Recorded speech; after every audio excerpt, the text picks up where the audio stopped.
Welcome to Module 6, Challenging Anxious Thoughts. In this module, we offer strategies to help coach your child on how to challenge anxious thoughts and also give you ideas on how to create opportunities for your child to practice. Why is it important to challenge anxious thoughts? As mentioned earlier in this program, how we think about things affects how we feel and behave. Thinking about things differently can help us feel and behave differently.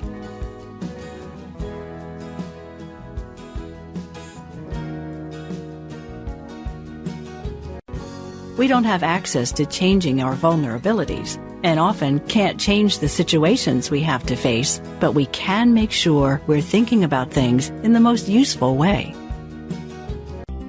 Where do we start?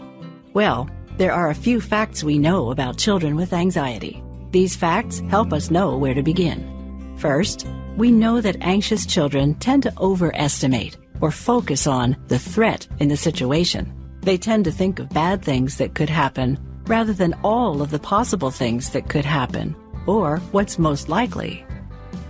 They also tend to underestimate how well they'll be able to do. They might think, I won't be able to handle it. If something happens, I'd be devastated. Finally, we know that once they start paying attention to these anxious thoughts, their body's alarm system gets triggered. The alarm tells them it's time to run, and then they start to feel more anxious. Based on what we know so far, we can see that our job is to coach them to identify anxious thoughts and note what are you expecting might happen. Next, we coach them to challenge the anxious thoughts. Don't accept the thoughts as true.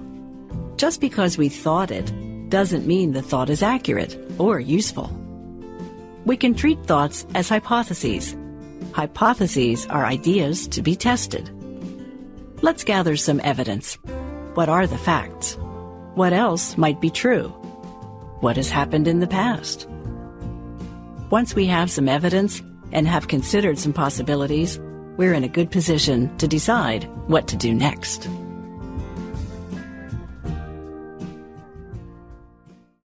This brings us back to the FEAR plan.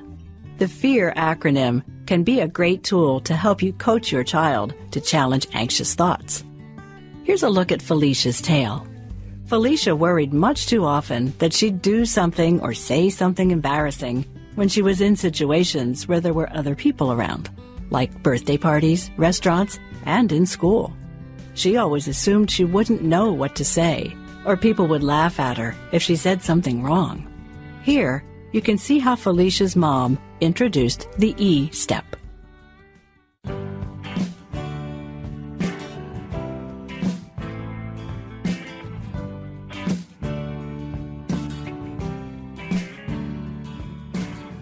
Now's a great time. We can talk about the next step of the FEAR plan, the E step. Oh, Mom. Have you ever noticed how kids can feel differently in different situations?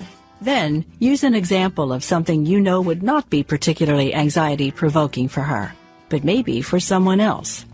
Like if your teacher announced that there was a field trip and the class was going to an amusement park the next day, not everyone would feel the same. How would you feel if your teacher announced a field trip to the amusement park tomorrow? That'd be awesome. So how would you feel? I'd be excited. Okay, but not everyone will feel the same. Some kids might feel excited like you, but others might be nervous, and maybe some kids would feel disappointed. How do you think it can be that kids feel differently even though they're all in the same situation?